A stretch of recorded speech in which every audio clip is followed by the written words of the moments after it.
Assalamualaikum warahmatullahi wabarakatuh. Perkenalkan, nama saya Ilma Cahyani.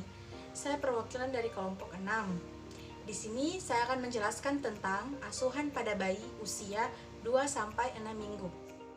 Asuhan pada bayi 2-6 minggu setelah lahir harus dilakukan secara menyeluruh. Asuhan pada bayi ini juga harus diinformasikan dan diajarkan kepada orang tua bayi, sehingga saat kembali ke rumah orang tua sudah siap dan dapat melaksanakannya sendiri. Asuhan tidak hanya diberikan kepada ibu, tetapi juga sangat diperlukan oleh bayi baru lahir.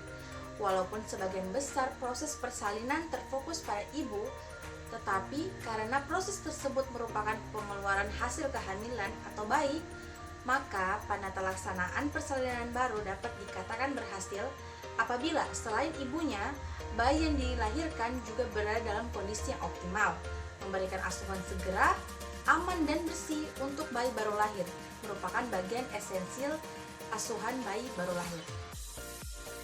Asuhan pada bayi 2-6 minggu terdiri atas: pertama, pemberian minum, memberikan ASI sesering mungkin sesuai keinginan ibu, dan tentu saja ini lebih berarti pada menyusui sesuai kehendak bayi atau kebutuhan bayi setiap 2-3 jam, paling sedikit setiap 4 jam, bergantian antara payudara kiri dan kanan.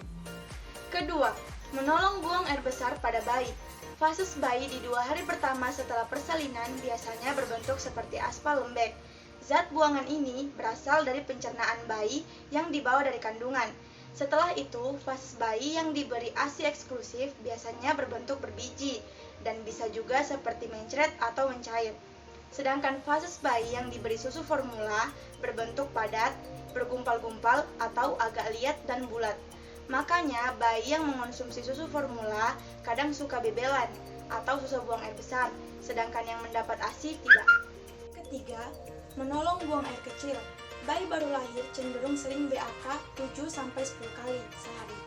Untuk menjaga bayi tetap hangat, bersih, dan kering, maka setelah BAK harus diganti popoknya.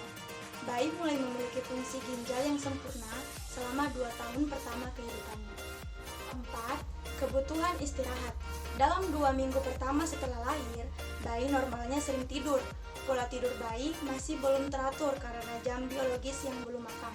Tetapi perlahan-lahan akan bergeser sehingga lebih banyak waktu tidur di malam hari dibandingkan dengan siang hari. Dan yang kelima, menjaga kebersihan kulit muka, pantat, dan tali pusat bayi. Perlu dibersihkan secara teratur.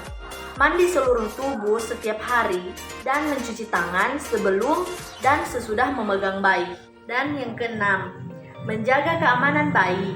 Jangan sekali-kali meninggalkan bayi tanpa ada yang menunggu. Hindari pemberian apapun ke mulut bayi agar bayi tidak dapat tersedap. Jangan menggunakan alat penghangat buatan di tempat tidur bayi. Dan yang ketujuh, mendeteksi tanda-tanda bahaya pada bayi. Sebagian besar bayi akan menangis atau bernafas spontan dalam waktu 30 detik setelah lahir.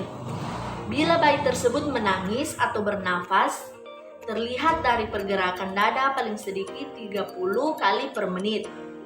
Biarkan bayi tersebut dengan ibunya. Dan yang kedelapan, penyuluhan sebelum bayi pulang.